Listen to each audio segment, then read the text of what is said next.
Good morning. I want to take a few minutes and talk about relapse. Relapse. In the Narcotics Anonymous book, it says relapse is an active change in our ideas and attitudes. Recovery is an active change in our ideas and attitudes. A lot of times we see people come into the fellowship and they keep the same mindset and they're not actively working on their own personal recovery. The key word is your personal recovery. Can't nobody want you to stay clean more than you want to stay clean yourself. You have to do this for yourself. Again, recovery is an active change in our ideas, that's my beliefs, my thoughts, and my attitude, my disposition, the way I present myself, the defiance has to change. Then, when we look at relapse and recovery, and I love this, it says recovery as experienced through the 12 steps is our goal. Recovery as experience through the 12 steps is the goal, not mere physical abstinence. It's not enough just to be abstinent. Abstinent means that you have abstained from using, but your attitude is the same and your ideas are the same. You're just not using. We call that a dry drunk. You're just not using. But everything else about you is the same. You're just on the launching pad waiting to use. And it's amazing, addicts sometimes can go months or even years in this state of abstinence or dry drunk before they go back and use again. To improve ourselves takes effort. It takes effort. That's why they say you have to work this program. The third step in a prayer says that it works if you work it. You die if you don't. So work it because you are worth it. That's the key. It said this thing works. It's no debate whether or not the process of recovery works. I sat here today with 29 years clean, so I know that it works. And I've seen hundreds of people stay clean who was working the program. But I've also seen hundreds of people continue to relapse who don't. So recovery is a choice. Let me hurry to a close here. It says, to improve ourselves takes effort, and since there is no way to grasp a new idea on a closed mind, an opening has to be made somehow.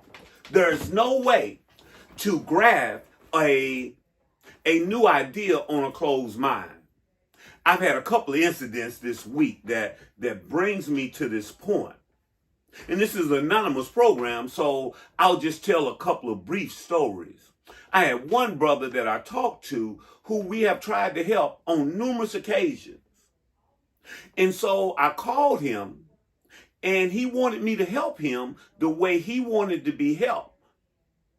And he said, we were killing him.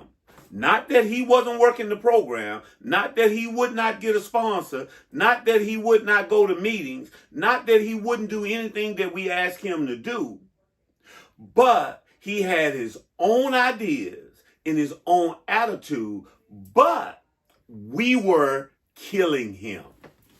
Amazing.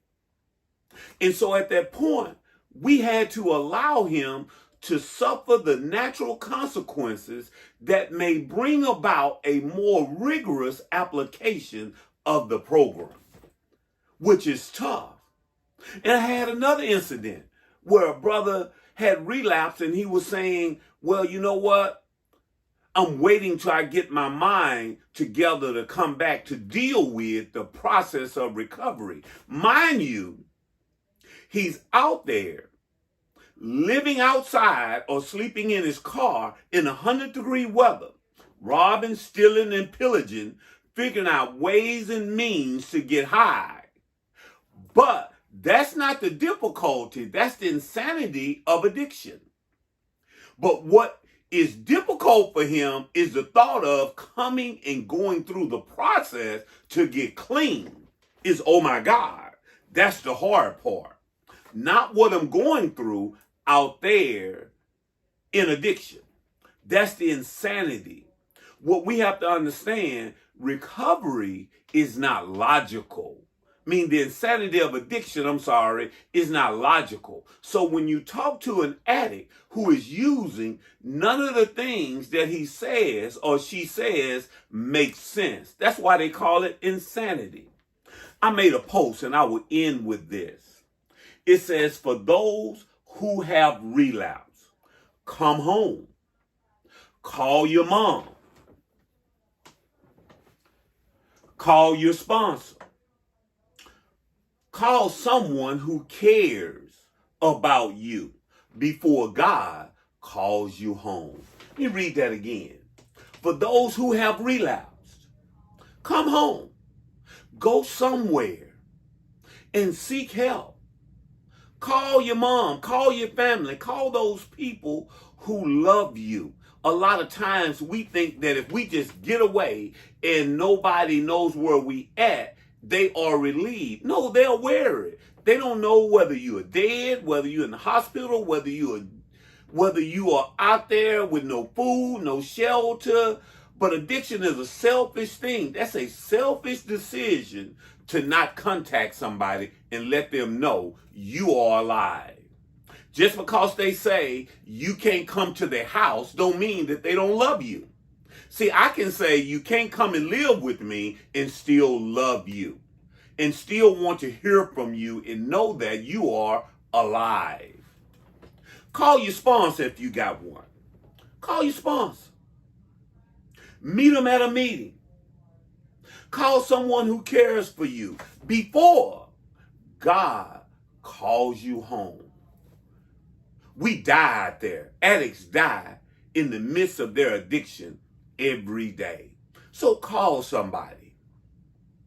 We at the Adult Rehabilitation Ministry, we do have openings. If you know somebody that is suffering from addiction and have relapse or just in need of treatment, give us a call. The information will be at the chat at the bottom. If you yourself have relapse and are in need of help, give us a call. Help is available. No addict needs to suffer alone. There is help available. Relapse is an active change in your ideas and your attitudes. Thank you.